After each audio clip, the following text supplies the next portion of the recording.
नमस्ते. मी प्राध्यापक doctor Abasu Shinde, Indira Gandhi national open university Pune centre academic counsellor. Growth and distribution हा point Indian इकॉनॉमीच्या अर्थात भारतीय अर्थव्यवस्था या अंतर्गत आपण आज घेणार आहोत चर्चेला. ब्लॉक हा 3 आहे. यातील इनक्वालिटी म्हणजेच असमतोल याबद्दल आपण किंवा असमानता भारतीय अर्थव्यवस्थेत कशा पद्धतीने आहे. इनइक्वॅलिटी खरं तर गरीब आणि श्रीमंत, स्त्री आणि पुरुष अशा पद्धतीने आपण विचार करताना तो समतोल कशा पद्धतीने साधता येऊ शकतो किंवा साधला जाईल या अनुषंगाने आपण चर्चात्मक भाग घेणार आहोत. इंडियन इकॉनॉमी मधला हा अत्यंत महत्त्वाचा असमतोलाच्या संदर्भातला सरकार पातळीवर प्रयत्न केला जाणारा चॅप्टर आहे. नेहमीच केंद्रीय अर्थसंकल्प असेल किंवा राज्याचा अर्थसंकल्प सादर करताना या असमतोल दूर करण्याच्या दृष्टीनं श्रीमंतांचं उत्पन्न काढून घेऊन गरिबांना ते कसं वितरित करता येईल याच्यासाठी प्रत्यक्ष कर, अप्रत्यक्ष कर यांच्या दरात बदल केलेले असतात. प्रत्यक्ष कराच्या अनुषंगाने आपण म्हणूया डायरेक्ट टॅक्सची जी स्लॅब लेवल आहे आता त्याच्यामध्ये केलेले बदल असतील या वर्षीचे, खरं तर हे विशेष उल्लेखनीय बाब आहे. पूर्वी 5 लाखापर्यंतचे उत्पन्न असेल ते संपूर्ण कर माफ केलं होतं. आता 3 लाखापर्यंतचं जे उत्पन्न आहे त्याला 5% टॅक्स हा लादलेला आहे. जुन्या आणि नव्या मांडणीनुसार त्याच्यात अर्थात बदल आहे. तो 6 लाखापर्यंतही जर टॅक्स उत्पन्न असेल तरी तेवढं उत्पन्न नसेल. परंतु या पातळ्यांवरती झालेले बदल हे विशेष करून उल्लेखनीय बाब म्हणावं लागेल किंवा त्या संदर्भातली ती माहिती आपल्याला दिसून येईल.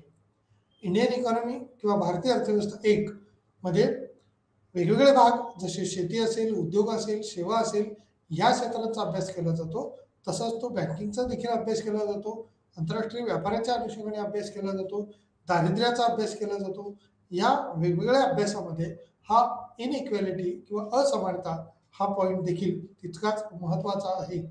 त्यामुळं इनइक्वॅलिटीमध्ये किंवा असमानता जी आहे ती कशा पद्धतीने आहे, किती आहे, तर ग्रोथ अँड डेव्हलपमेंट किंवा ग्रोथ अँड डिस्ट्रीब्युशनच्या वितरण कशा पद्धतीने होतं, वृद्धी कशा पद्धतीने होऊ शकते किंवा वाढ कशा पद्धतीने होईल त्या अनुषंगाने या भागावरती विशेष महत्त्व आहे. याच्यात अंतर्गत असणारे अनेक जे पार्ट आहेत. असमानता दूर झाली तर काय होऊ शकतं, सामाजिक दृष्टीने आपण म्हणूया ऐक्य निर्माण व्हायला याची मदत होते. नाहीतर जे उच्च उत्पन्न गट आणि निम्न उत्पन्न गट किंवा अल्प उत्पन्न गट जे असेल याच्यामधला असणारे द्विधा अवस्था किंवा विलयमान अवस्था जी आहे ती सतत वाढत जाण्याची शक्यता असते. आणि या अवस्था जर कमी केली तर आपल्याला निश्चितपणे फायदे होऊ शकतात. इनइक्वॅलिटीमध्ये किंवा असमानता दूर करण्यामध्ये या बाबीवर विशेष भर देणं हे अपेक्षित आहे. इनइक्वॅलिटी याचा इंडेक्स आपण जर बघितला किंवा अनुक्रमणिकेच्या अनुषंगाने ज्यावेळेला आपण विचार करतो त्यावेळेला असमानतेचे काही प्रकार, क्षतिजामुळे असमानता असेल आणि अनुलंब असमानता असेल ही देखील तितकीच महत्त्वाची आहे. भारतातील उत्पन्न, उपभोग आणि पोषण यातील असमानता ती किती आहे, कशा पद्धतीने आहे, तर भारतातील उत्पन्न, उपभोग आणि पोषण यातील असमानता ही काळानुरूप बदललेली आहे, वाढलेली आहे. असमानतेचे काही प्रकार असतील, क्षैतिज असमानता असेल ती हॉरिझॉन्टल इनइक्वॅलिटी आपण म्हणूया किंवा व्हर्टिकली इनइक्वॅलिटी म्हणूया. इनइक्वॅलिटी इन इन्कम या बाबतीत सुद्धा अति महत्त्वाचे आहे. Consumption and nutritions in India हा भाग देखील त्याच्यातला महत्त्वाचा आहे. टाइप्स ऑफ इनइक्वॅलिटी म्हणजे कुठले कुठले प्रकार त्याच्यामध्ये येऊ शकतात ते पाहणं अपेक्षित आहे. इन्कम इनइक्वॅलिटी यातला अत्यंत महत्त्वाचा पॉईंट म्हणजे इन्कम इनइक्वॅलिटी आहे. उत्पन्नाची असमानता म्हणजे काहींना शून्य उत्पन्नच नसतं किंवा नोकरी नसते, बेकार, बेरोजगार आपण म्हणूया आणि त्यामुळे दारिद्र्याकडे जावं लागतं. तर दुसऱ्या बाजूला एवढं उत्पन्न असतं की प्रचंड उत्पन्न एखाद्या व्यक्तीला किंवा मुठभर श्रीमंताकडं खूप मोठे उत्पन्नाची साधन सामग्री असू शकते. लाखो रुपये उत्पन्न घेणारे सुद्धा इंडियामध्ये आपल्याकडे आहेत. आणि एका बाजूला की ज्याला उत्पन्न किंवा आपण बेरोजगार, बेकार म्हणतो आणि ही अवस्था देखील आपल्यासमोर आहे. आणि उपभोगातली असमानता उपभोगातली असमानता म्हणजे दारिद्र्याचा पण रेशो जो आपण पाठीमागे अभ्यासला होता, सापेक्ष दारिद्र्य असेल, निरपेक्ष दारिद्र्य असेल, दोघांमध्ये कशा पद्धतीनं त्याच्यात अंतर आहे ते त्या ठिकाणी विचारात घ्यावं लागेल. म्हणजे कन्झम्पशन इनइक्वेलिटी तर आहेच, इन्कम इनइक्वेलिटी आहे आणि पौष्टिक असमानता. आता न्यूट्रिशन्स इनइक्वेलिटीमध्ये हा देखील पॉईंट जो आहे तो विचारात घेणं अपेक्षित आहे. या इन्कम इनइक्वेलिटी बरोबरच किंवा भारतातील उत्पन्न, उपभोग आणि पोषण यातील इनइक्वेलिटी बरोबर प्रादेशिक अनइक्वेलिटी सुद्धा आहे. रिजनल इनबॅलन्स किंवा इनइक्वेलिटी जी आहे ती सुद्धा आपल्याला दिसून येते. त्यामुळे राहणीमान स्टँडर्ड ऑफ लिव्हिंग जे आहे त्याच्यामध्ये फरक आहे. त्यामुळे क्षेत्रीय विचलन जे आहे, सेक्टरल डायव्हर्शन जे आहे ते पाहणं महत्त्वाचं आहे. त्याच्या अनुषंगाने कन्क्लुजन किंवा सारांश रूपाने त्याची मांडणी करणं किंवा मांडणी पाहणं अपेक्षित आहे. क्षेत्रीय विचलन जे आहे, सेक्टरल डायव्हर्शन जे आहे ती किती आहे, कशा पद्धतीने आहे, त्या ते सुद्धा याच्या अनुषंगाने येईल. म्हणजेच लिव्हिंग ऑफ स्टँडर्ड जसं आपण म्हणणार आहे तसं living of standard of living इथं म्हटले राहणीमान कशा पद्धतीने आहे. स्टँडर्ड ऑफ लिव्हिंग जर हाय असेल म्हणजे दर्जेदार राहणीमान असेल, त्याचं उत्पन्न जर चांगलं असेल तर त्याचे फायदे निश्चितपणे अर्थव्यवस्थेच्या दृष्टीने विकासाचा वेग वाढायला तिथं मदत होत असते. अशा पद्धतीने आपल्याला या 9.6 पर्यंत कन्क्लुजनपर्यंत आपल्याला पोहोचायचं आहे. आपण एक एक पॉईंट या अनुषंगाने इंट्रोडक्टरी पार्ट बघूया. विषमतेचा शब्दकोश किंवा विषमता ही समाजातील अन्याय परिस्थिती आहे किंवा असा आहे जिथे काही लोकांना इतरांपेक्षा जास्त संधी, उत्पन्न इत्यादी तो आहे आणि सामाजिक स्थिती आणि लोकांमधील संपत्ती किंवा संधी यातील फरक किंवा गट हा अर्थशास्त्रातील असमानता म्हणजेच आर्थिक कल्याणातील फरक व्यक्ती किंवा गट किंवा देश यांच्यात येऊ शकतो. या विषमतेच्या अनुषंगाने समाजातील अन्याय परिस्थिती हा यावरती देखील अवलंबून आहे.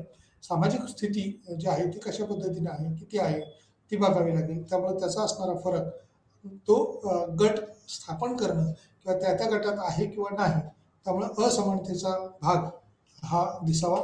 त्याचबरोबर असमानतेचे जे प्रकार आहेत ते कुठले कुठले आहेत. व्यापकपणे असमानता ही आर्थिक असमानता आणि सामाजिक म्हणून ओळखली जाते. असमानता आर्थिक समानतेचाच अर्थ किंवा त्याचा भाग येऊ शकतो. उत्पन्न असमानता हे देखील तितकीच महत्त्वाचे आहे. उपभोग किंवा पोषण आणि राहणीमानातील असमानतेमध्ये अनुवादित करते आणि दुसरीकडे सामाजिक असमानतेचे अनेक परिणाम हे देखील दिसून येतात. ज्यापैकी दोन प्रमुख परिणाम दिसून येतात. एक राजकीय असमानता आहे आणि संधीमधील असमानता जी आहे ते देखील आपल्याला पाहावं लागेल. राजकीय असमानता आणि संधीतील असमानता काही वेळेला राजकीय पातळीवरती आपण पाहतो म्हणजे महाराष्ट्राचं वर्णन केलं किंवा देश पातळीवरती जरी पाहिलं तरी आर्थिक स्थितीबाबत हे भिन्नता दिसून येते किंवा त्याच्यात असणारे वेगवेगळे गट जे आहेत ते आपल्याला अनुभवायला मिळतात. या व्यापक अर्थाने किंवा आर्थिक असमानता आणि सामाजिक असमानता देखील ही ओळखली जाऊ शकते. या आर्थिक असमानतेचा मुख्य अर्थ हा मुख्यतः उत्पन्न असमानता असा होतो. या उत्पन्न असमानतेमध्ये म्हणजे जसं आता मी सांगितलं तशा पद्धतीने की एखाद्याला उत्पन्न नसेल किंवा वार्षिक 4-5 हजार रुपये उत्पन्न असेल आणि एखाद्याला वार्षिक 1,00,000 रुपये उत्पन्न असेल समजा, तर त्या उत्पन्नामध्ये असणारी दर जी आहे ती राहणीमान असेल, विचारसरणी असेल किंवा इतर अनेक बाबतीतली तफावत त्या ठिकाणी जाणवते. आणि भारतात या बेकारीचंच प्रमाण किंवा बेरोजगारीचं प्रमाण सुद्धा आपल्याला मोठं दिसून येतं. त्यामुळं अशिक्षितांचं प्रमाण सुद्धा जर विचार केला, अशिक्षितांमध्ये विचार करताना 1991ची आकडेवारी जर पाहिली तर केवळ 52-53% लोकसंख्या ही साक्षर होती आणि नंतर ज्यावेळेला 2001ची आकडेवारी आपण पाहतो त्यावेळेला ती 64% पर्यंत साक्षरता वाढलेली दिसते. ती आता 2011च्या आकडेवारी जर पाहिली तर त्याच्यामध्ये 74.1% पर्यंत ही साक्षरतेचा दर वाढला आहे. तरी देखील 25-26% निरक्षरता आपल्यासमोर असल्याचं अनुभवायला येतं. आणि या निरक्षरतेमुळं म्हणजे असमानतेमध्ये असणारी अनुवादित हा भाग जो आहे तो निरक्षरता किती आहे आणि त्यामुळेच सामाजिक आणि राजकीय दृष्टीने देखील असमानता दिसून येते. राजकीय असमानता आणि संधीमधील असमानता यात निश्चितपणे तफावत असल्याचे दिसून येते. शिक्षण आणि आरोग्य सेवामध्ये प्रवेश करण्याच्या संधीमधून उद्भवणारी असमानता हे आपल्याला निश्चितपणे पाहावी लागेल किंवा त्याचे साधर्म्य हे आपल्याला विचारात घ्यावं लागणार आहे. त्यामुळे हे असमानतेचे जे प्रकार आहेत त्या असमानतेच्या प्रकारामध्ये राजकीय संधीमधील असणारी असमानता किंवा संधीतील वेगवेगळ्या संधी ज्या आहेत त्याच्यात असणारी, शिक्षणामध्ये असणारी, आरोग्यामध्ये असणारी आरोग्य हा अत्यंत महत्त्वाचा भाग आहे, की हेल्थच्या दृष्टीने ज्यावेळेला आपण विचार करतो, हेल्थ म्हणजे सरकारी हॉस्पिटलमध्ये मिळणारे आपण म्हणूया जे ट्रीटमेंट आहे आणि खाजगी हॉस्पिटलमध्ये असणारी ट्रीटमेंट आहे, याच्यामध्ये तफावत दिसून येते. परंतु गरीब आणि श्रीमंत याला आरोग्यविषयक सेवा घेताना, लाभ घेताना आपण या कोविड-19च्याच कालखंडामध्ये ज्यावेळेला लसीकरण मोहीम सुरू झाली, त्यावेळेला मोहीमेच्या अनुषंगाने सुरुवातीला याला काही किंमत किंवा पैसे मोजावे लागले आणि या लसीकरणाच्या अनुषंगाने म्हणजे केवळ हॉस्पिटलमध्ये आपण ऑक्सिजन बघितलं तर ऑक्सिजनला सुद्धा लोकांचे लाखो रुपये खर्च करावे लागले. हीच सरकारी हॉस्पिटलमध्ये ज्यावेळेला सुविधा आपण पाहिली, त्यावेळेला ती मोफत किंवा विनामूल्य देण्याचा प्रयत्न शासकीय पातळीवरती करण्यात आला. प्रायव्हेट सेक्टरला लसीकरण घेत असताना हजारो रुपये लोकांनी मोजावे लागले. परंतु गव्हर्नमेंटच्या अनुषंगाने ज्यावेळेला त्याची मोफत लसीकरणाची मोहीम राबवली गेली, वितरणाची एक साखळी किंवा चेन निर्माण करण्यात आली, त्याचा आपल्याला किंवा सर्वसामान्य जनतेला फायदा झाला. त्यामुळे हेल्थच्या दृष्टीनं याच्यात सुद्धा तफावत असलेलं दिसून येते. त्यामुळं गरीब आणि श्रीमंत याच्यामध्ये असणारे जे काही घटक आपण म्हणूया वेगवेगळे, त्या दृष्टीने हेल्थच्या, एज्युकेशनच्या दृष्टीने देखील जिल्हा परिषदेच्या शाळा आपण पाहतो की तिथं सर्वसामान्यांची, गरिबाची मुलं असलेली दिसून येतं. परंतु दुसऱ्या बाजूला आपण ज्यावेळेला पाहतो, त्यावेळेला श्रीमंतांच्या दृष्टीनं आपण इंग्लिश मीडियम स्कूल असतील, सी-बी-एस-ई पॅटर्न्स असतील, हे सर्वसामान्यांना मिळणं किंवा त्या दृष्टीनं उपलब्धी होणं हे अपेक्षित आहे. आणि या बाबीत कशी भर घालता येईल, कशा पद्धतीने करता येईल, ते देखील पाहणं अपेक्षित आहे. त्यामुळे आंतरसमूहाच्या दृष्टिकोनातून वेगळी काढली जाऊ शकते. उदाहरणार्थ गटामधील किंवा आंतरसमूह म्हणजे गटामध्ये असणारी असमानता हे देखील त्याच्यात पाहणं अपेक्षित ठरेल. 2 प्रकारच्या असमानता ओळखल्या जातात. त्याच्यात क्षितिज असमानता आणि अनुलंब असमानता. क्षितिज असमानता ही सांस्कृतिकदृष्ट्या असमानतेचा संदर्भ देते किंवा त्याची ती परिभाषा आहे. सांस्कृतिक दृष्टीनं असणारी जडणघडण ही जर चांगली असेल, एकसारखी असेल, त्याच्यामध्ये एक समानता असेल, तर निश्चितपणे फायदे होतात. म्हणजेच आंतरसमूह उदाहरणार्थ वांशिक दृष्टीने असेल, धर्माच्या दृष्टीने असेल, वेगवेगळे जाती धर्म आपण जे म्हणतो, त्याच्याऐवजी मानवता ही एकच धर्म किंवा जात वांशिकतेच्या अनुषंगाने सुद्धा आपण मानव आहोत, असंच विचार करणं किंवा एकोप्याने राहणं ह्याचा अनुकरण करणं अपेक्षित आहे. याच्यामध्ये असणारी असमानता जी आहे, वेगवेगळे धर्म ज्यावेळेला आपण म्हणतो हिंदू, मुस्लिम, शीख, ईसाई ह्या वेगवेगळ्या याच्यामध्ये आपण माणसांना विभागलेलं आहे किंवा देवी-देवतांना त्यांचं वेगवेगळं रूप आपण जे ऐकतो, पाहतो, त्याच्या पद्धतीनं मानवाची देखील विचारसरणी किंवा तशा पद्धतीनं लोकधारा निर्माण झालेल्या दिसतात. त्यामुळं या असमानता कशा कमी करता येऊ शकतात, या असमानतेचा संदर्भ कसा देता येऊ शकतो, ते आपल्याला पाहावं लागेल. त्यामुळे आंतरसमूह उदाहरणार्थ वांशिक धर्मानुसार यात असमानता अनुभवायला येते. त्यामुळे क्षैतिज असणारे असमानतेचे स्वरूप आणि पातळी वाढत असल्याचे पुरावे आहेत. हिंसक संघर्षाच्या जोखमीचे महत्त्वाचे निर्धारक आहेत. क्षैतिज समांतर किंवा क्षैतिज असमानतेचे स्वरूप आणि त्याची असणारी पातळी असल्याचा अनुभवायला येते. त्याचे असणारे पुरावे जे आहेत ते दिसून येतात. हिंसक संघर्षाच्या दृष्टीने जोखमीचे महत्त्वाचे निर्धारक आहेत. उत्पन्न आणि उपभोगातील असमानता आणि भारतात पोषणयुक्त असणारे घटक. उत्पन्न उपभोगातील असमानता जी आहे ती कशा पद्धतीची आहे? उत्पन्नातील असमानता खरं तर खूप मोठा भाग किंवा मोठा विषय हा असमानतेच्या बद्दल आहे.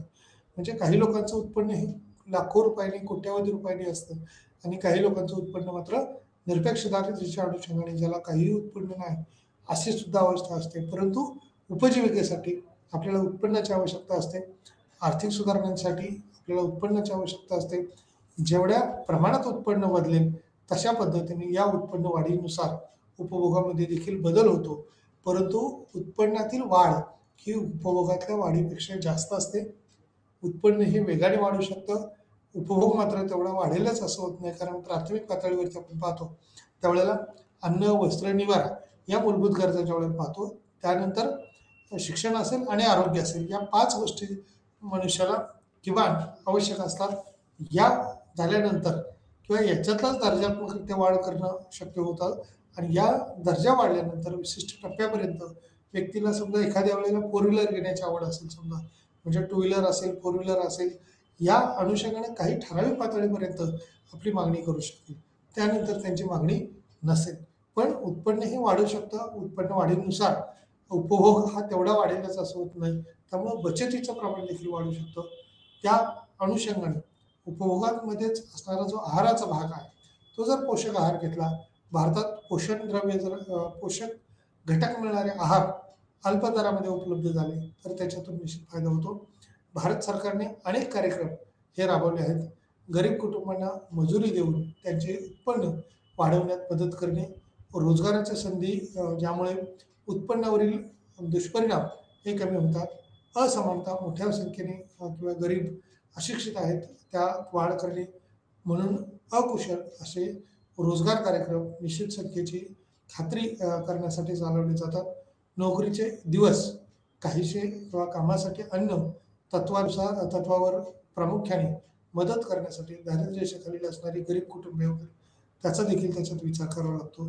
सरकार किंवा भारत सरकारच्या मार्फत यावरती अकुशल असतील, कुशल असतील श्रमिक त्यांना कशी मदत करता येऊ शकतील, कुशलांसाठीची जे काही स्किल इंडिया आता आपण पाहतो त्याच्यात कशी वाढ करता येईल, परंतु अकुशलांना देखील कसं सामावून घेता येईल, बेकारी कशी दूर करता येईल, या दृष्टीनं समानता किंवा उत्पन्न रेषा जी आहे ती समान करण्याचा प्रयत्न केला जातो. तितकंसं यशस्वी नाही जरी झालं तरी काही प्रमाणात त्याच्यातली अ, समानता आणण्याचा प्रयत्न ह्या निश्चितपणे होतो. नोकरीचे दिवस किंवा काही वेळा कामासाठी अन्न तत्वावर प्रामुख्याने मदत करण्यासाठी दारिद्र्य रेषेखालील गरीब कुटुंबे जी आहेत ती विचारात घेतली जातात आणि तशा त्याच्यात बदल केले जातात. त्याचबरोबर उत्पन्न असमानता जी आहे, लक्ष्य देशासह भारत हा जागतिक स्तरावर दुसरा किंवा सर्वात असमान असा देश आहे. त्यांच्या संपत्तीच्या 54% म्हणजे 5,600 अब्ज डॉलर्सची रक्कम ही त्याच्यात आहे. त्या अनुषंगानं संपत्तीच्या दृष्टीने म्हणजे सांपत्तिकदृष्ट्या विपुल असणारी ही संख्या आहे. हे आहे जगातील 10 सर्वात श्रीमंत देशामध्ये आणि तरीही सरासरी भारतीय म्हणजे टॉप 10 जे कंट्रीज आहेत त्याची देखील गणना केली जाते आणि टॉप लो कंट्री ज्या आहेत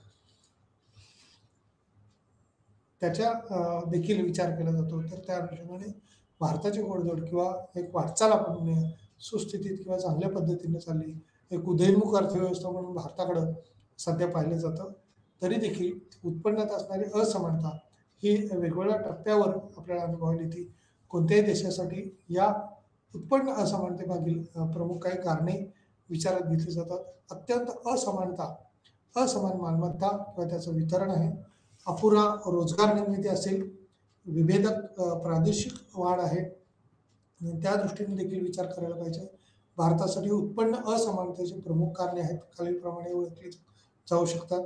या उत्पन्न असमानतेमध्येच किंवा अत्यंत असमानता मालमत्ता जी आहे ती वितरण आहे किंवा अपुरा रोजगार आहे ती कशा पद्धतीने बदलू शकतो किंवा वाढू शकतो तो आपल्याला बघावा लागेल. उत्पन्न असमानतेच्या अनुषंगाने लक्ष्य देशांसह भारत हा जागतिक स्तरावर दुसऱ्या क्रमांकाचा किंवा दुसरा असमानता असणारा देश आहे. त्यामुळं विभेदक असतील किंवा त्याच्यातले भेदभाव आपण म्हणूया त्या दृष्टीनं उत्पन्न असमानतेची काही कारणं जी आहेत ती देखील याच्यात विचारात घेऊ शकतात. उपभोग असमानता उपभोगामध्ये उपभोग असमानता म्हणजे मासिक दरडोई डेटाद्वारे मोजली जाते. MMRP वर खर्च किंवा MPCE रूपात सुधारित मिश्र संदर्भ कालावधी याच्यात दिलेला आहे. त्या अनुषंगाने 1993-94 पर्यंत दारिद्र्यरेषा UR किंवा एक समान संदर्भ जो आहे तो याच्यात विचारात घेतलेला आहे. कालावधी किंवा डेटा ज्यामध्ये लोकांना त्यांच्या वापराबद्दल विचारणे समाविष्ट होते. 30 दिवसाच्या रिकॉल कालावधीमध्ये खर्च 1999-2000 पासून पद्धत आहे. मिश्र संदर्भ किंवा त्याचा कालावधी MRP नुसार डेटा गोळा करण्यासाठी म्हणजे त्याच्या प्राइस जो आहे तो उपभोगाचे उत्पन्न जसं असेल तशा अनुषंगाने त्याचे मिश्र संदर्भ घेऊन किंवा मिश्र रेट पिरियड आपण म्हणूया त्याचा कालावधी जो आहे तो त्याच्यात विचारात घेतला जातो. उपभोग असमानता जर असेल तर कुपोषणाचं प्रमाण वाढेल. पोषक आहार जर असेल तर आरोग्यविषयक सुस्थिती निर्माण होईल. अन्यथा अनारोग्य किंवा एकूण स्थितीच्या दृष्टीने देखील त्याच्यात बदल झालेले दिसतील. MRP वर देखील किंवा MMR फी वर असणारा MPCE रुपयात सुधारित मिश्र संदर्भ जो आहे तो आपल्याला बघावा लागेल. 1993-94 पर्यंत दारिद्र्यरेषा किंवा URP एक समान संदर्भ वर आधारित होती. त्यात तशा भाग असणं अपेक्षित आहे. डेटा ज्यामध्ये लोकांना त्याच्या वापराबद्दल विचारणे किंवा समाविष्ट होते.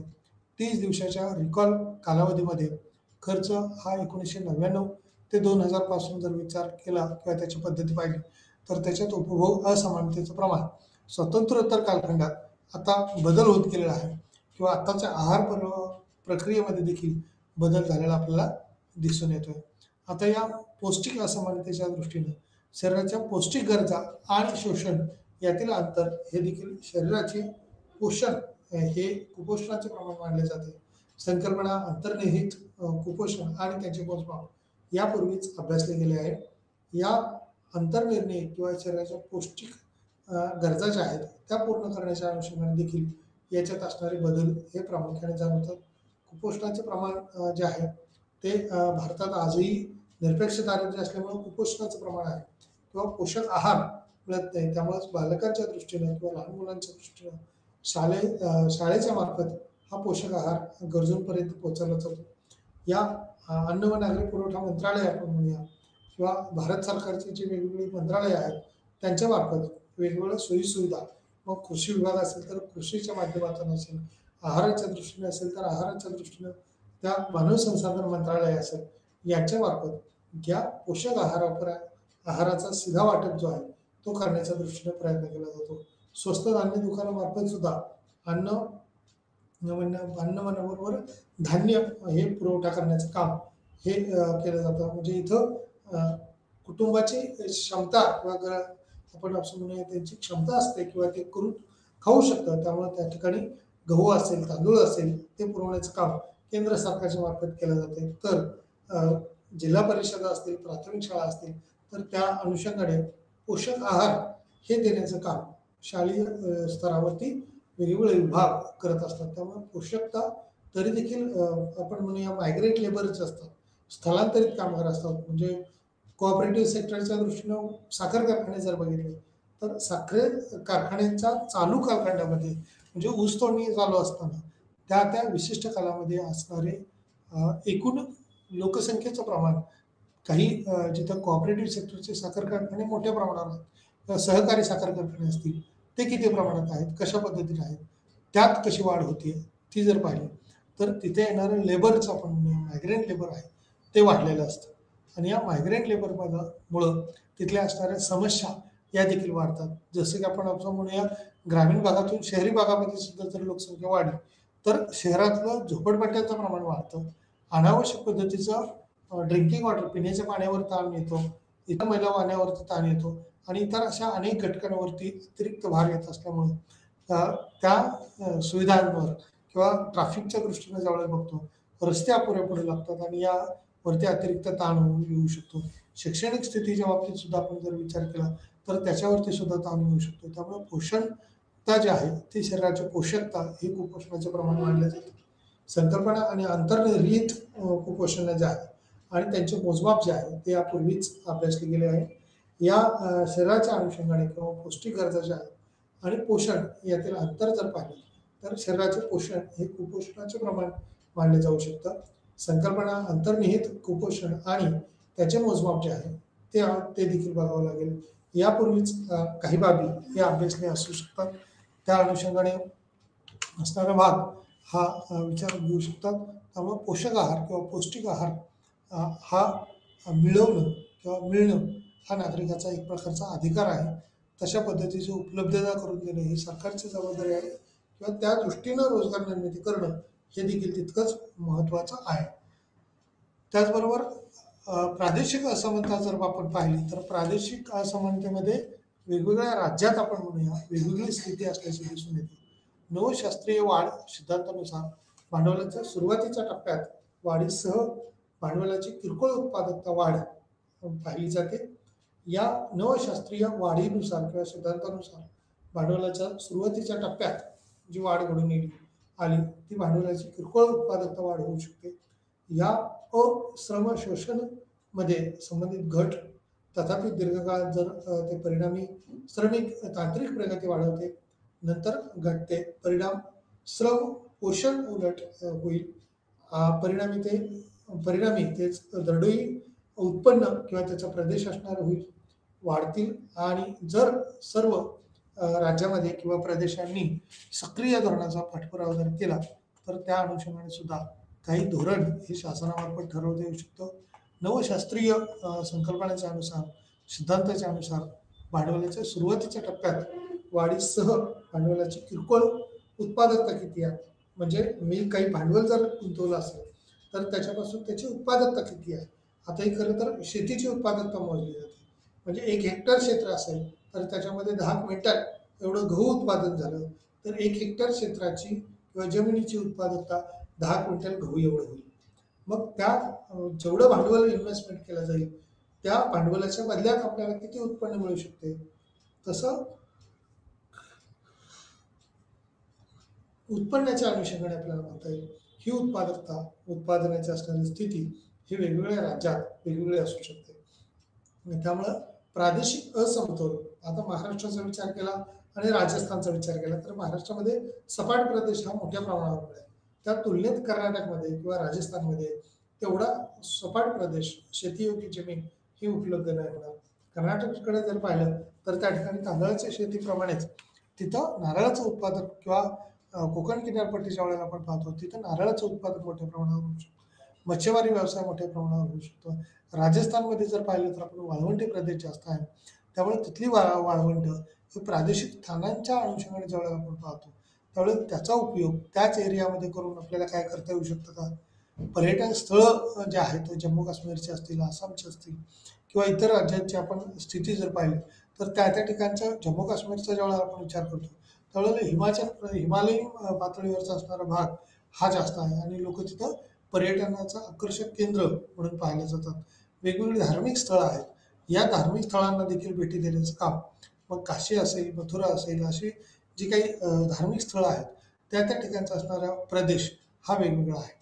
आणि याच्यातल्याच भिन्नतेच्या आधारावरती आपल्याला उत्पन्न मिळवणं किंवा उत्पन्न पातळीमध्ये तशा पद्धतीनं बदल करणं हे शक्य होत असतं. श्रम शोषणमध्ये किंवा संबंधित घट होते. आता त्या त्या प्रदेशामध्ये जर यंत्रसामग्रीची वाढली असेल, म्हणजे अमेरिकेचा विचार केला तर भांडवल प्रधान यंत्रसामग्री तिथले घटक आहेत किंवा तो देश आहे. आणि भारतात जर पाहिलं तर सर्व प्रधानता आहे, म्हणजे इथे श्रमिकांची उपलब्धता जास्त आहे, तिथं भांडवलाची उपलब्धता जास्त आहे. आणि याच उपलब्धतेमुळं किंवा त्याची उत्पादकता जी आहे ती त्यावरती अवलंबून असते.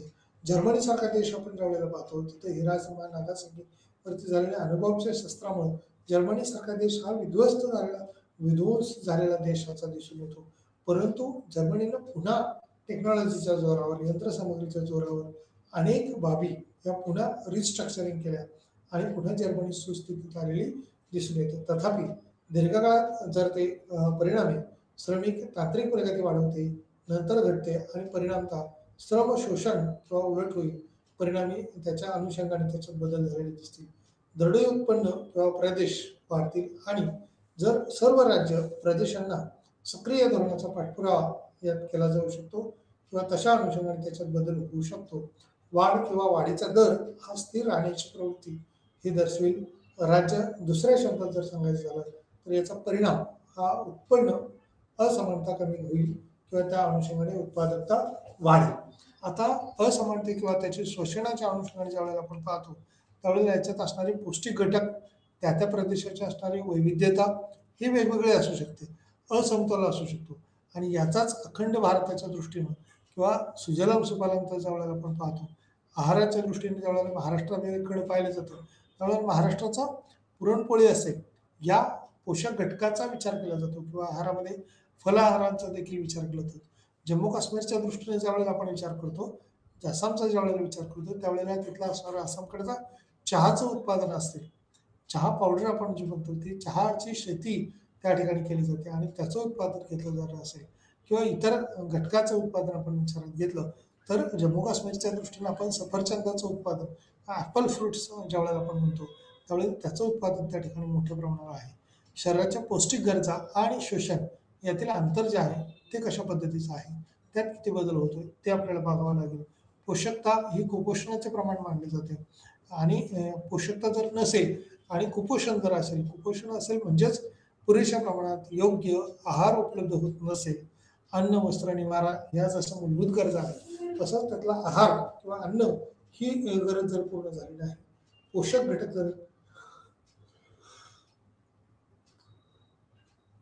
जर मिळाले नाही, तर त्या पोषक घटक न मिळण्यामुळे अनेक हानी होण्याची शक्यता असते. त्यामुळे शारीरिकच्या दृष्टीनं पोषक आहार मिळणं, कुपोषणाचे प्रमाण कमी वाढणं, संकल्पना आणि अंतर्निर्धारित कुपोषण आणि त्यांचे मोजमाप यापूर्वीच अभ्यासले गेले आहे.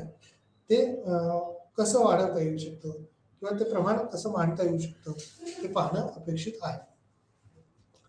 पोषक किंवा शरीराच्या पौष्टिक गरजा ज्या आहेत त्या शोषणाच्या अनुषंगाने कशा बदलवता येते. त्यामुळे शरीराची पोषकता ही किंवा कुपोषण जे आहे ते जर निश्चित राहिलं योग्य, तर त्याचा आपल्याला फायदा होईल, त्याचं प्रमाण आपल्याला वाढवता येईल. आणि या मूलभूत गरजा पूर्ण करण्याच्या दृष्टीने शासनाकडून प्रयत्न होतो. म्हणजेच जास्ती उत्पन्न असणाऱ्याकडून उत्पन्न कमी किंवा त्याचं उत्पन्न काढून घेतलं जातं, त्याच्याकडंच काही रक्कम ही टॅक्स म्हणून घेतली जाते. आता मार्च एंड असल्यामुळे संपूर्ण देशात जर आपण पाहिलं तर फॉर्म 16 असतील किंवा TDSचे फॉर्म असतील, ते भरण्याच्या अगदी युद्ध पातळीवरती कामं चालू असतील. वेगवेगळ्या ऑफिसेसमधले जे सर्टिफाय करून घेणं असेल, तर तेही प्रोसेस आता सुरू असल्यामुळं वेगवेगळ्या गव्हर्नमेंट पातळीवरचे खर्च असतील, तर ते खर्च देखील सर्टिफाय करण्याचं काम हे आता मार्चमध्ये मोठ्या प्रमाणात चालतं. आणि त्यामुळे अनेक खर्चाच्या बाबतीत मार्च एंड सुरू आहे असं म्हटलं जातं किंवा मार्च महिना सुरू आहे. त्यामुळे खर्च नियंत्रित करणं, खर्चाला योग्य त्या पद्धतीनं डायव्हर्ट करणं आणि त्याला योग्य न्याय देण्याच्या दृष्टीनं प्रयत्न करणं, म्हणजे सर्वसामान्यापर्यंत देखील हे उत्पन्न कसं पोहोचू शकेल, त्याच्या गरजा किंवा आहारविषयक स्थिती कशी सुस्थितीत करता येईल किंवा पुरेसा आहार कसा उपलब्ध करून देता येईल ते पाहिलं जातं. त्यामुळे त्याची संकल्पना असेल, अंतर्निहित कुपोषण आणि त्याचे मोजमाप असेल, हे पाहणं किंवा त्याचं मेजरमेंट करणं हे गरजेचं आहे. म्हणजे पौष्टिक असमानता म्हणजे काय, की एखाद्याला आपण आता पाहतो की पुण्यामध्ये किंवा महाराष्ट्रामध्ये जर पाहिलं तर अनेक ठिकाणावरती ग्रामीण भागामध्ये 30 रुपयापर्यंत जेवण मिळतं. शहरी लोकांपर्यंत पाहिलं तर 40 ते 50 रुपयाला एकाच वेळेचं जेवण मिळतंय.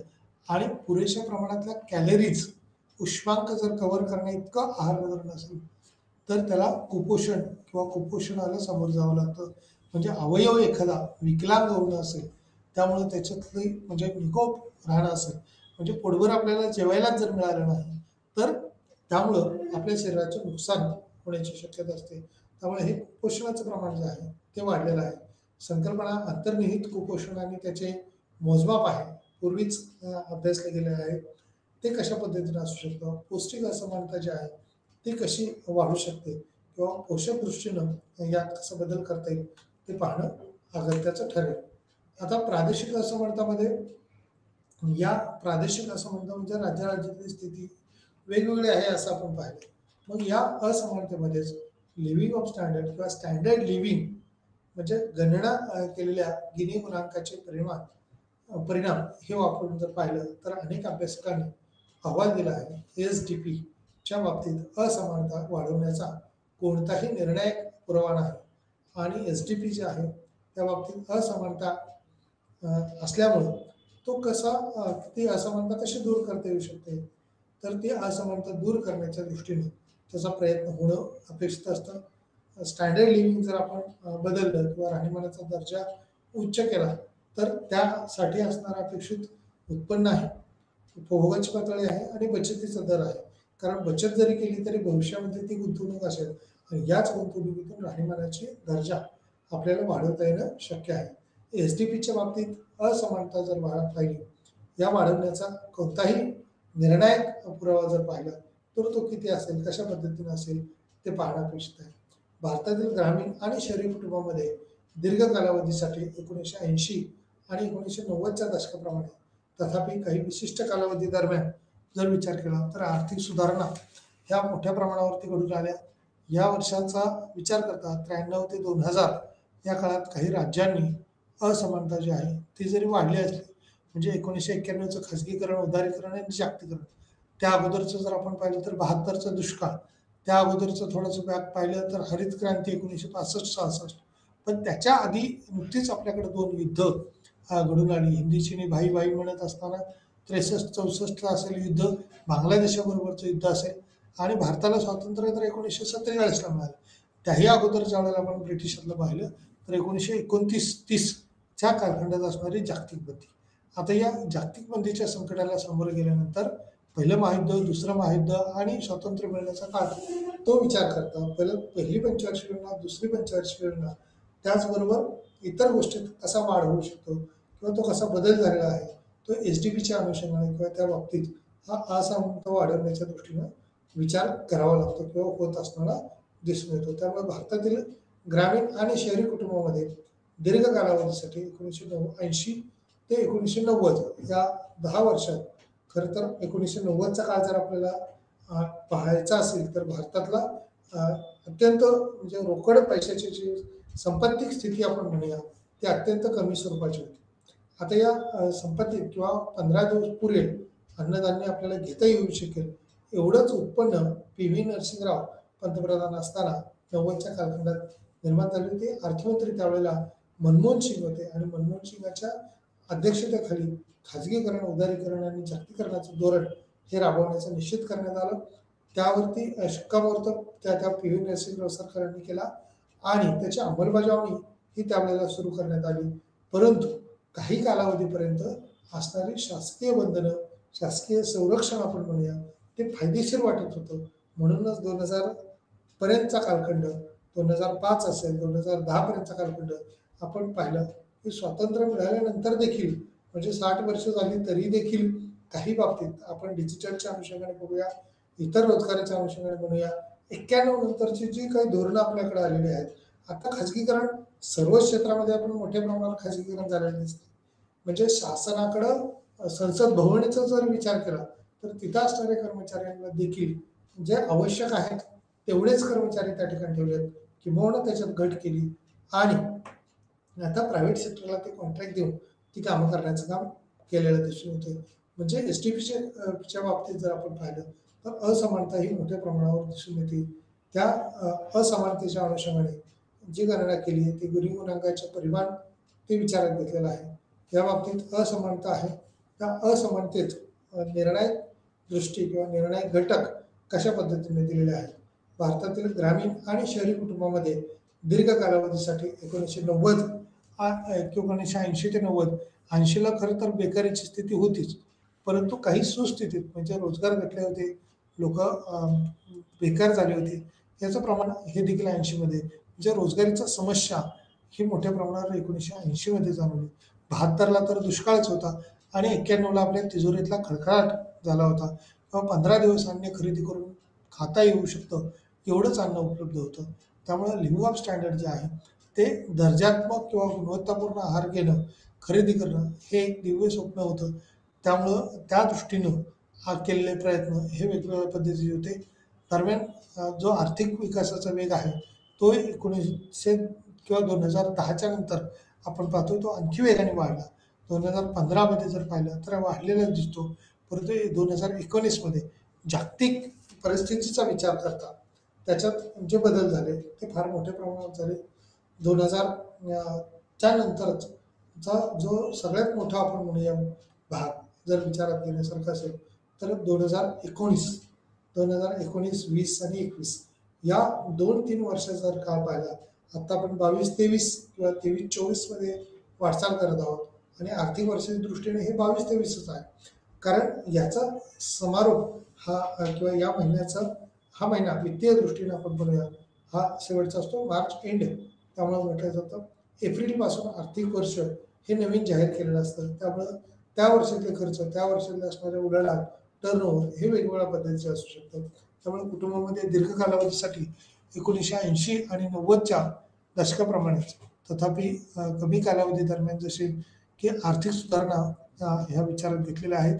लगेचच वर्ष 93 ते 2000 पर्यंतचा कालखंड राज्यांनी तसं विचारात घेतलेला आहे. शहरी असमानता जी आहे ती देखील वाढलेली आहे. आता क्षेत्रीय विचलन जे आहे ते क्षेत्रीय विचलनामध्ये कसा बदल आहे किंवा काय स्थिती आहे ते आपण बघूया.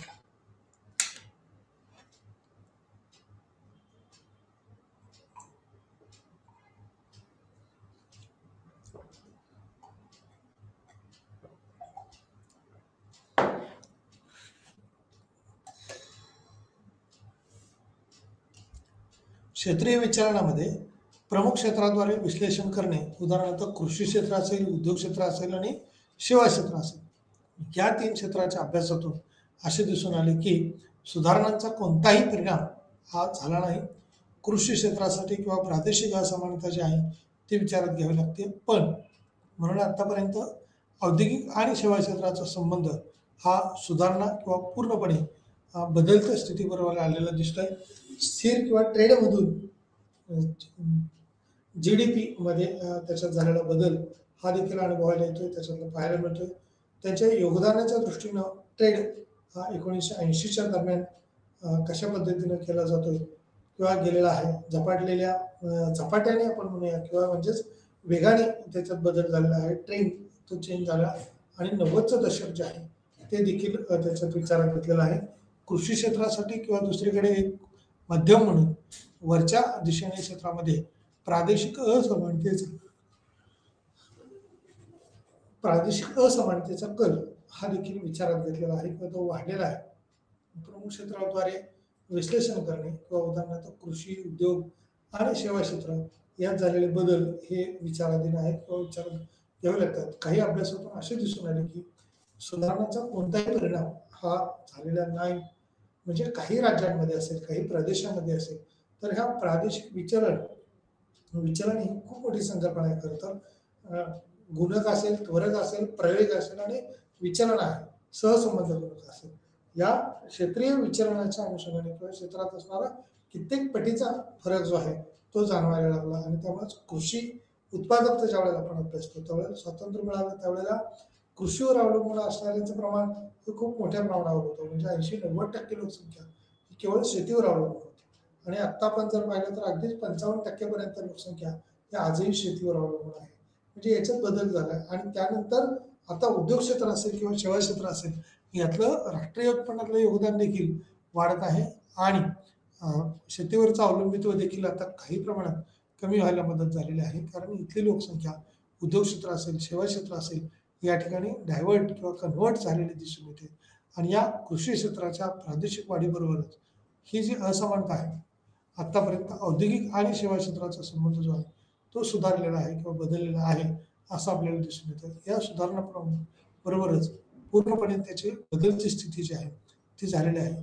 स्थिर ट्रेडमधून जी डी पीमध्ये त्यांच्या योगदानाच्या दृष्टीनं ट्रेडमध्ये हा बदल झालेला आहे. 1980च्या दरम्यान साजरा केला गेलेला झपाट्याने वाढणारा ट्रेड 1990चे दशक जे आहे त्यात बदललेला आहे. कृषी क्षेत्रासाठी असणारी जी काही गुंतवणूक आहे दुसरीकडे एक माध्यम म्हणून जर पाहिलं तर वरच्या दिशेने क्षेत्रामध्ये प्रादेशिक असमानतेचा किंवा त्याचा कल जो आहे तो आपल्याला वाढलेला अनुभवायला मिळतो किंवा वाढची स्थिती जी आहे ती झालेली आपल्याला दिसून येते. आता या 80च्या दशकादरम्यान असणारी बेरोजगारीची स्थिती जी होती त्यामुळेच क्षेत्रांमध्ये फरक आहे अगोदरच सांगितले. त्यामुळं काही राज्यांमध्ये मध्यप्रदेश, यूपी असेल, बिहार असेल हे राज्यांची लोकसंख्या ही दिल्लीकडे असेल, महाराष्ट्राकडे असेल किंवा इतर राज्यांकडे असेल रोजगार उद्योग व्यवसायाच्या अनुषंगाने मायग्रेट झालेले दिसते. अनेक राज्यांमध्ये आपण पाहतो गुजरातची लोकसंख्या जी आहे ती गेलेली दिसते. दुकानदारी व्यवसाय असेल, स्वीट्स आयटम्स असतील किंवा स्वीट होम असतील, आता गावोगावी आपण पाहतो पूर्वी आठवडे बाजारातूनच खाण्यासाठी किंवा हॉटेलमध्ये गेलं तरच स्वीट मिळायचं, परंतु आता आपल्याला स्वीट होमच्या द्वारे आपल्याला कोणत्याही एरियामध्ये कोणत्याही परिसरामध्ये पटकन खायला किंवा पटकन आहार मिळायला मदत होते. त्यामुळे कृषी क्षेत्रासाठी प्रादेशिक असमानता जशी आहे तसं जी डी पीच्या अनुषंगाने ज्यावेळेला आपण विचार करतो त्यावेळेला ती ट्रेडमार्क किंवा त्या पद्धतीमध्ये झालेला बदल आपल्याला अनुभवायला मिळतो. त्यामुळं 90चं दशक त्यानंतरचं 2010 पर्यंतचा जर विचार केला किंवा 2001 असेल, 2010 असेल आणि आता आपण कोविडच्या नंतरचा काळ ज्यावेळेला पाहतो 2020च्या नंतर किंवा 21च्या नंतर असणार आपण 23मध्ये पाहतो त्यावेळेस त्याच्यात आमूलाग्र स्वरूपाचे बदल झालेले आपल्याला दिसून येतात. त्यामुळे याच्यातलं असणारे विचलनांक किंवा विचलन जे आहे ते कित्येक पटीनं त्याची फलनिष्पत्ती किंवा बदल झालेले आपल्याला अनुभवायला येतात. आता या बदलच्या स्थितीमुळं काय होऊ शकतं, कोविड-19चा काळ जर पाहिला तर तो प्रचंड वेगाने बदललेला आहे किंवा तशा बदलातूनच अर्थव्यवस्थेची स्थिती जी आहे ती वेगळी झालेली आपल्याला पाहायला मिळते. आता या वेगळ्या स्थितीत काय काय होऊ शकतो? 80 मध्ये रोजगार घट झाले होते, 72 मध्ये दुष्काळ पडले होते. आता या दुष्काळाला सामोरं जात असताना क्षेत्रीय विचलनात जसा बदल होत जाईल, तो बदल हा किती कालखंडासाठी होईल किंवा त्या कालावधीत जर बदल झाला तर आपल्याला निश्चित अर्थव्यवस्थेला चालना देण्याच्या दृष्टीनं पाहणं हे अपेक्षित ठरेल. या अर्थव्यवस्थेमध्ये क्षेत्रीय विचलनाचे अनेक खरं तर तोटे निर्माण झालेले आपल्याला दिसून येतात. परंतु त्या त्या प्रदेशाचा जर तशा पद्धतीने विकास केला तर आर्थिक फायदे देखील आपल्याला मिळतात. आता याच्यामध्येच पौष्टिकतेच्या दृष्टीने जसं म्हणलं तसं उपभोगाच्या दृष्टीने असमतोल जो आहे तो उपभोग असमानता आहे. या मासिक किंवा महिन्याला येणारे दरडोई उत्पन्न जे आहे ते किती आहे, कशा पद्धतीने आहे त्याचं मोजमाप केलं जातं किंवा मंथली प्राईस आपण म्हणूया, मंथली सॅलरीज त्याची किती आहे, कशा पद्धतीने आहे त्याच्यावरती त्यांचा उपभोग हा अवलंबून असतो. त्यावेळेला ॲग्रिकल्चरच्या दृष्टीनं 6 मंथ आपण म्हणूया ते क्रॉप गेल्यानंतर त्यांना उत्पन्न मिळतं. तोपर्यंत मात्र उत्पन्नाची शक्यता किंवा उत्पन्न अपेक्षित किती आहे याचा एक अंदाज बांधलेला जातो. आणि शेती उत्पादनाला आजही सरकारकडून दिली जाणारी हमी किंमत ही अपुऱ्या स्वरूपाची किंवा अल्प प्रमाणात आहे. ती पुष्कळ वेळा कमी पडणारी असते. त्यामुळे त्याच्यातून उत्पादन खर्च हा कव्हर होणं अपेक्षित आहे. आणि उत्पादन खर्च जर कव्हर झाला नाही तर उपभोग त्यांचा कव्हर होणार नाही. त्यामुळं रुपयात असणारी जी काही परिवर्तनीयता मूल्य आपण म्हणूया, विनिमय मूल्य म्हणूया, ही विनिमय मूल्य जर जास्त असेल म्हणजे अमेरिकेचा डॉलर $1 बरोबर आपण काय करतो भारत आता 70-75 रुपये देत असताना दिसतोय. आणि ह्यामुळं काय झालं, आपल्या रुपयाचं मूल्य जे आहे ते घटलेलं दिसतंय. आणि या रुपयाच्या मूल्यात झालेल्या घटीमुळे सुधारित स्थिती किंवा मिश्र अर्थव्यवस्था किंवा त्याचा कालावधी विचारात घेता 1993-94 पर्यंत दारिद्र्यरेषा URP एक समान संदर्भ जो आहे तो असल्याचं दिसून येतं. कालावधीच्या अनुषंगाने किंवा डेटा ज्यामध्ये लोकांना त्यांच्या वापराबद्दल विचारणं किंवा समाविष्ट होतो. 30 दिवसाच्या रिकॉल कालावधीमध्ये खर्च 1999-2000 पासून पद्धत दिलेली दिसते. मिश्र संदर्भ किंवा कालावधी जो आहे तो MRP मध्ये किंवा त्या अनुषंगाने डेटा गोळा करण्यासाठी त्याचा विचार केला जाऊ शकतो. या अनुषंगानेच पौष्टिक असमानता, शरीराच्या पौष्टिक गरजा आणि शोषण यातील अंतर, शरीराचे पोषक घटक हे कशा पद्धतीने आहेत किंवा कुपोषणाचे प्रमाण त्यात मांडले गेले. संकल्पना अंतर्निहित कुपोषण आणि त्याचे प्रमाण यापूर्वीच अभ्यासले गेले आहे. या पोषक घटकात किंवा पौष्टिक दृष्टीने असणारी असमानता ही कमी करताना किंवा शरीराला आवश्यक असणारे, मग राज्यातला आहार वेगळा असेल, कदाचित UP बिहारीमधला आहार वेगळा असेल, जम्मू काश्मीरमधला आहार वेगळा असेल, केरळासारख्या राज्यामध्ये जर पाहिलं तर तिथे नारळाचा आहार किंवा नारळ खाणं आपण म्हणूया ते शरीराच्या दृष्टीनं चांगलं मानलं जातं. तुलनात्मकरित्या महाराष्ट्रामध्ये तेवढा नारळ हा खाल्ला जात नाही. परंतु आध्यात्मिक दृष्टीने जर विचार केला तर देवी देवतांसाठी नारळ फोडणं किंवा नारळ वाढवणं आपण म्हणूया त्याचं प्रथा जास्त आहे. त्यामुळं त्याच्यातून उपजीविका नारळाची होऊ शकते. नारळाचं तेल आपण ज्यावेळेला म्हणतो म्हणजे पोषकतेच्या दृष्टीनं खरं तर आहारामध्ये फलाहार असणं. महाराष्ट्रामध्ये जर बघितलं तर केळीचं उत्पादन मोठ्या प्रमाणावर आहे आणि स्वस्त किंवा कमी किमतीमध्ये सुद्धा, मग ग्रेप्सची अवेलेबिलिटी सुद्धा असेल तर ही सिजनेबल पिकं आहे. द्राक्षाचं पीक जर पाहिलं तर सिजनेबल आहे, परंतु केळीचं पीक पाहिलं तर वर्षभर आपल्याला केळी मिळू शकतो. तशा पद्धतीने ॲपलचा जर विचार केला, याचा विचार केला, सफरचंदाचा जर विचार केला तर ते ठराविक सीझनमध्ये त्याचं उत्पादन जास्त असतं. तसं केळीचं उत्पादनाचं जर पाहिलं तर ते वर्षभर केळी सुरू असतात किंवा वर्षभर त्याचं उत्पादन मिळू शकतं. त्यामुळे त्याचा रेट्स किंवा त्याचे दर जे आहेत ते सर्वसाधारण आहे. इतर पिकांच्या बाबतीत जेव्हा आपण पाहतो, इतर उत्पादनांमध्ये पाहतो, फ्रुट्स मँगोचा जर विचार केला तर मँगोचा सीझन खरं आता सुरू झाला महाराष्ट्रामध्ये आता किंवा भारतामध्ये असेल. आता मँगो फ्रुट्सचा जो आहे तो सीझन सुरू झाला. याच्या व्यतिरिक्त असणारे जे काही इतर कलिंगड असतील, सीताफळ असतील, पेरू असतील, हे जे फ्रुट्स आहेत म्हणजे पोषकतेच्या दृष्टीनं पौष्टिक गरजा ज्यावेळेला आपण पाहतो त्यावेळेला या पोषकतेमध्ये याच्यात वाढ होणं किंवा याच्यात बदल होणं हे अपेक्षित आहे. शरीराचे पोषक घटक हे जर वाढले बदलले तर त्याच्यात निश्चित बदल होऊ शकते किंवा त्याची संकल्पना अंतर्निहित कुपोषण आणि त्याचे मोजमाप यापूर्वीच अभ्यासताना किंवा त्याचे घटक वेगवेगळे जर पाहिले तर ते निश्चित आपल्याला फलदायक दिसतात किंवा त्याचे लाभदायक असणारे घटक आपल्याला पाहायला मिळतात. शारीरिक दृष्टीने असणारे या बाबतीत जे बदल आहे ते झाले किंवा ते पुरेशा प्रमाणात जर मिळाले तर लिव्हिंग ऑफ स्टँडर्ड किंवा राहणीमानाचा दर्जा तो चांगल्या पद्धतीवर आपल्याला मिळू शकतो किंवा राहणीमान उंचावण्याला याच्यातून मदत होऊ शकते. जे गणना केलेला गिनी गुणांकाचे परिमाण हे वापरून अनेक अभ्यासकांनी यात अहवाल दिलेला आहे. एस-डी-पीच्या बाबतीत किंवा असमानता वाढवण्याच्या दृष्टीनं कोणताही निर्णायक पुरावा याच्यामध्ये नाही. परंतु जसं की आपण एखादी टू व्हीलर विचारात घेतो, तिथं जर त्या गाडीमध्ये चांगलं पेट्रोल भरलं, तर त्या चांगल्या पेट्रोल बरोबरच म्हणजे या क्रूड ऑइलचं पासून तयार केलेलं जे पेट्रोल असतं म्हणजे कच्च्या तेलापासून तयार केलेलं पेट्रोल, या पेट्रोलचा वापर करून ती गाडी काही ठराविक अंतर किंवा चांगली असेल गाडी, इंजिन जर चांगलं असेल तर ती जास्त किलोमीटर अंतर जायला उपयुक्त होईल. बॅटरीचा ज्यावेळेला आपण आता विचार करतो, इलेक्ट्रिकवर चालणाऱ्या व्हेकल्स असतील, तर त्याला चार्जिंग जर पुरेशा प्रमाणात असेल, तर तशा पद्धतीने या ऊर्जेच्या द्वारे ऊर्जा प्रवाहित रूपात जाणं हे अत्यंत चांगलं असतं.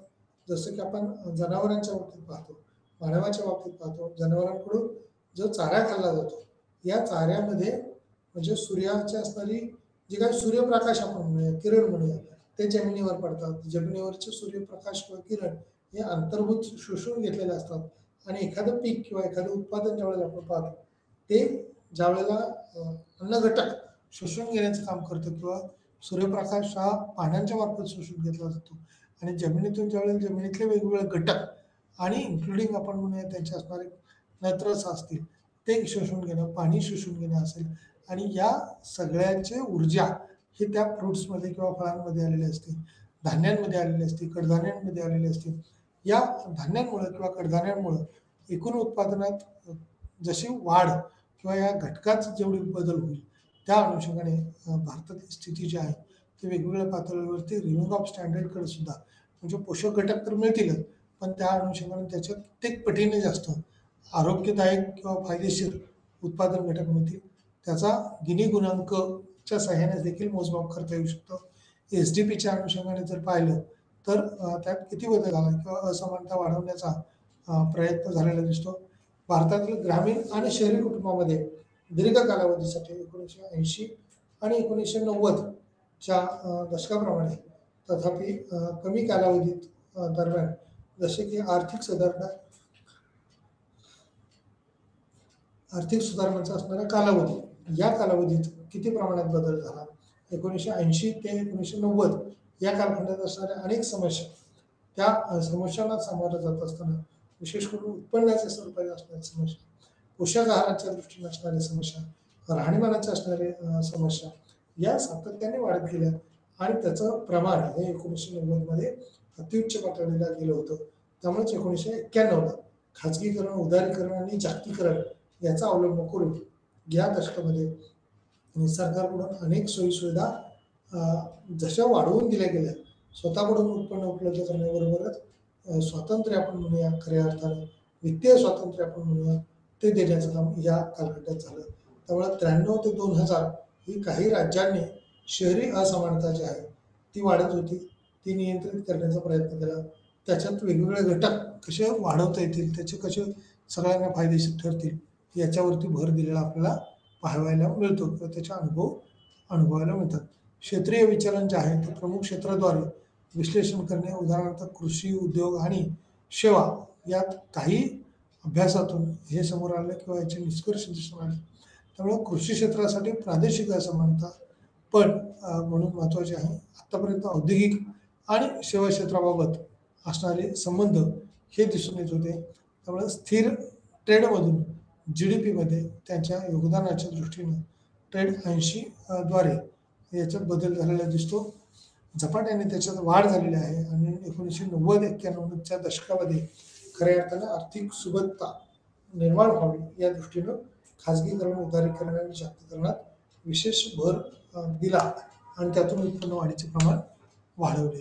आता या सारांश रूपाने ज्यावेळेला आपण पाहतो त्यावेळेला त्याच्यात असणारे वेगवेगळे घटक आपल्याला पाहावे लागतील.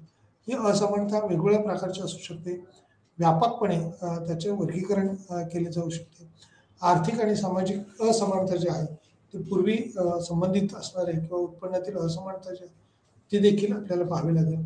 उपभोगाच्या दृष्टीनं उपभोग कशा पद्धतीने वाढू शकतो, किती वाढू शकतो, पोषक किंवा पोषणता जे आहे ते ओळखली जाते का, नंतरचे राजकीय आणि संबंधित संधी असमानता जी आहे ते ओळखल्या जातात का, या अनुषंगाने गुंतवणूक करताना, भांडवली खर्च करताना, भांडवली गुंतवणूक करताना या बाबीवर विशेष भर दिला जातो. त्यामुळंच पोषक अन्न घटकाबरोबरच वस्त्राच्या दृष्टीने ज्यावेळेला आपण विचार करतो, ती वस्त्रसुद्धा अन्न, वस्त्र, निवारा. आता या निवाऱ्यामध्ये चांगलं घर असणं म्हणजे ऊन, वारा, पाऊस याच्यापासून आपला बचाव होऊ शकेल, या दृष्टीनं आपण काय करू शकतो का, त्यात काय बदल होऊ शकतात का, ते पाहायला अपेक्षित आहे. विशेषतः असमानता किंवा त्यात असणारी संधी ज्यामुळे परिणामामध्ये असमानता निर्माण होते त्यांना ओळखले जाऊ शकते. शिक्षण आणि आरोग्य सेवामध्ये प्रवेश सुलभता किंवा अभाव त्याच्यात दिसून येतो. एवढे एक क्षैतिज असमानता आणि अनुलंब असमानता यांच्यात हा प्रामुख्याने फरक दिसून येतो. तो किती किंवा कशा पद्धतीचा फरक आहे तो देखील आपल्याला विचारात घ्यावा लागेल. त्यामुळं असमानता कशी निर्माण होते, या असमानतेचे किंवा इनइक्वेलिटी कशा पद्धतीचे असतात, वेगवेगळे घटक त्याच्यावर अवलंबून कसे असतात, विशेषतः त्यातली असणारी संधी ही देखील पाहावी लागते. परिणामी त्याचा शिक्षण आणि आरोग्य सेवामध्ये प्रवेश देखील मिळू शकतो. म्हणजे आर्थिक म्हणजे उत्पन्न स्थिती चांगली असेल तशा पद्धतीने त्याच्यात उपभोगाची पातळी बदललेली असते. निश्चितपणे आपण ड्रायफ्रुट्सपर्यंत गेलो नाही आपण, खरं तर फ्रुट्स एवढा घटक बघितला. ड्रायफ्रुट्समध्ये आपण काजू, बदाम, पिस्ता याचा आहारामध्ये सुद्धा असणारा जो कोकणाकडच्या बाजूला आपण पाहतो महाराष्ट्रामध्ये उत्पादन होतं किंवा वेगवेगळ्या राज्यांमध्ये वेगवेगळ्या परिसरामध्ये काही मौल्यवान वस्तूंचं उत्पादन होत असताना काही ड्रायफ्रुट्स तयार केले जातात आणि या ड्रायफ्रुट्सच्या उत्पादनामुळं त्याला लाखो रुपयाचं उत्पन्न देखील मिळत असल्याचं दिसून येतं.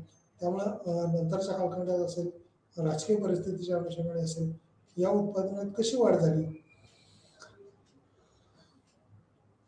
त्याच्यात काय बदल झाले ते आपल्याला बघावं लागेल. विशेषतः असमानता किंवा त्याची असणारी संधी ज्यामुळे परिणामामध्ये असमानता निर्माण होते आणि त्यांना ओळखले जाऊ शकतं किंवा त्याच्यात तसे बदल झालेले प्रामुख्याने जाणवू शकतात. त्यामुळं अभावानेच एक क्षितिज समांतर असणारी बाबी, अनुभव त्याचा असणारी असमानता यांच्यात तारतम्य किंवा याच्यातला विशिष्ट फरक हा आपल्याला पाहावा लागेल. विशेष करून असमान संधी ज्या आहेत त्या किती आहेत, कशा पद्धतीने वाढवता येतील, त्यातले वाढलेले घटक कोणते कोणते आहेत, त्याचा असमानतेत जर बदल केला म्हणजे उत्पन्न गटानुसार ज्यावेळेला आपण गरीब आणि श्रीमंत नोकरदारामध्ये पण 2-2.5 लाख रुपये घेणारे, 5 लाख रुपये उत्पन्न घेणारे नोकरीला असतात. परंतु खाजगी कंपन्यांमध्ये कदाचित यापेक्षा जास्त उत्पन्न देणाऱ्या कंपन्या देखील मार्केटमध्ये आहेत. आणि बाजार स्थिती त्यांचे डेव्हलपमेंट रेशो जो आहे तो आता आपण फ्लॅट्सच्या किमती ज्या वेळेला पाहतो किंवा घरांकडे ज्या वेळेला आपण पाहतो त्यावेळेला पंतप्रधान आवास योजनेतून देखील 2,67,000 रक्कम ही देण्याचं निश्चित केलेलं आहे. तसं वेगवेगळ्या ठिकाणी देतही आहेत, अनेक लोक त्याचा लाभ घेत आहेत. त्यामुळं लिव्हिंग ऑफ स्टँडर्ड किंवा राहणीमानासाठी लागणारा खर्च हा तिथे विचारात घेतला जातोय, त्याचा फायदा होतोय. उपभोग आणि पोषण घटक जे आहेत ते ओळखले जात आहेत. संबंधित संधीचं त्या ठिकाणी अनुकरण होते, अनुविनियोग आपण म्हणूया तो होत असताना दिसून येते.